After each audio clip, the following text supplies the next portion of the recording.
Eco garden के gate के बाहर 69,000 शिक्षक भर्ती में आरक्षण घोटाले को लेकर आरक्षित वर्ग के अभ्यर्थियों का धरना प्रदर्शन जारी है।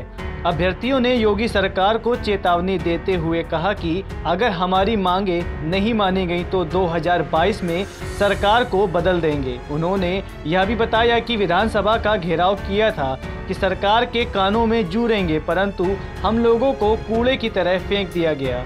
कहीं हम लोगों की कोई सुनवाई नहीं हो रही। मोदी सरकार ने पिछड़ा वर्ग आयोग बनाया है, उसकी रिपोर्ट है कि 69,000 शिक्षक भर्ती में आरक्षण घोटाला हुआ है, परंतु मोदी और योगी की सरकार संवैधानिक संस्था की रिपोर्ट लागू नहीं कर रही। पूरे उत्तर प्रदेश सरकार में जितने भी ओबीसी, एससी, एसटी के नेता हैं, अगर आरक्षण मुद्दे को जल्दी से जल्दी हल नहीं करते हैं तो हम लोग लखनऊ में एक बहुत बड़ा आंदोलन करेंगे। और लखनऊ ही नहीं, पूरे उत्तर प्रदेश में हम जो है अपने समाज के लोगों को जहाँ जहाँ से ये भारतीय जनता पार्टी के ओबीसी, एससी, एसटी के लोग जाएंगे प्रचार करने के लिए, नेता जाएंगे, उनके बड़े बड़े नेता जाएंगे, चेहरे बन के जाएंगे, उनके खिलाफ हम हर एक जगह पर उनको जो है उनकी ही आवाज़ में उत्तर देंगे। 176 दिन से लगातार आंदोलन कर रहे हैं और मुझे पूर्ण विश्वास है कि हम लोगों को न्याय मिलेगा, लेकिन माननीय मुख्यमंत्री के ट्वीट के बाद लगभग 4 महीने हो गए हैं, तो मैं क्या समझूं कि माननीय मुख्यमंत्री का आदेश भी नहीं माना जा रहा है। आखिर इस प्रदेश को चला कौन रहा है? आज मुझे विश्वास है, पूर्ण विश्वास है कि हमारे समाज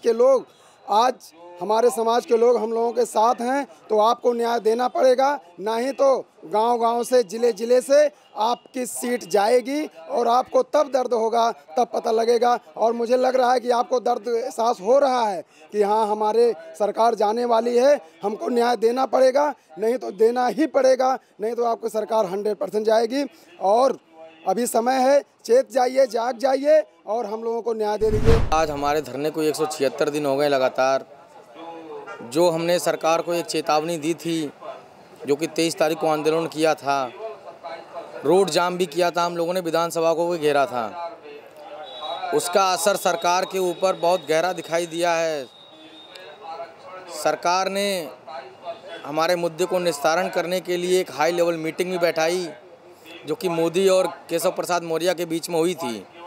उसकी सुबुगाहट हमको 4 दिन पहले पता चली थी पेपरों के द्वारा, और बोला गया कि 1 हफ्ते में इनका प्रेस कॉन्फ्रेंस करके मुद्दे को निस्तारित करने के लिए बोला जाएगा।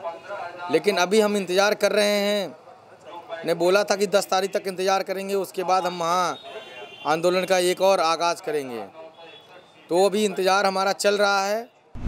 69,000 शिक्षक भर्ती आरक्षण घोटाले के खिलाफ हम लोग लखनऊ के इको गार्डन में 176 दिनों से धरना दे रहे हैं, लेकिन ये गूंगी बारी सरकार, दलित विरोधी सरकार, पिछड़े विरोधी सरकार अभी हम लोग की बात नहीं सुन रही है।